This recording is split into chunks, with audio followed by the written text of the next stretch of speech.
You heard me mention this a little bit. High threshold strategy. We go into safe mode when we're in pain. A lot of times we're in safe mode when you're not in pain. We asked before, am I a bracing guy or am I a drawing guy? Like I said, I don't really look at it like that. But what I will say is that if you brace when you don't need to brace, you will be in a high threshold strategy. Okay? You have this change of joint centration. So that can be from Yanda's upper and lower crossed. All right? So when you're here, and this happens, and you live like that, but now your pain is gone, the inflammation has subsided, the lesion is healed, you might still remember safe mode.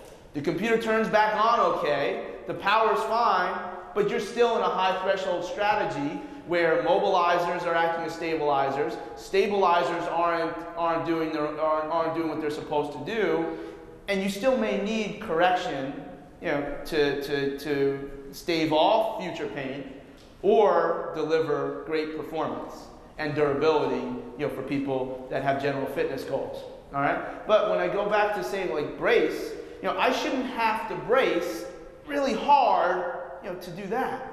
It should just be natural and reflexive. I don't use the cue ever of make your abs really, really tight. Very rarely. I imagine there's probably some times that I do. I don't want that person to use a high threshold strategy when they don't do it. When we go into plank, I just want them to hold the plank the right way. I don't want them to actually have to try to do it, because if they have to really try that hard, plank might not be the right place. Maybe they need to have their arms elevated in plank. Maybe they need to have their knees on the floor in plank to have the outer core support the inner core properly. I don't want the outer core to override the inner core. I'd probably rather have the opposite. Let me explain this a different way. So level 1 isn't working. That's our multifidus.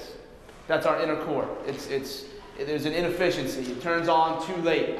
So because it doesn't operate optimally, the erectors, our bracing muscles turn on to take over level 1. But when you need level 1 and you go back to that tree and it's really windy, you don't have it.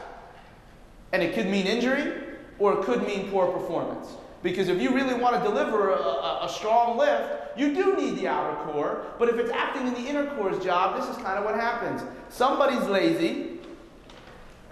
Somebody's going to pick up the slack, and somebody's going to get hurt. All right? So that's kind of an example of how to understand the high threshold strategy.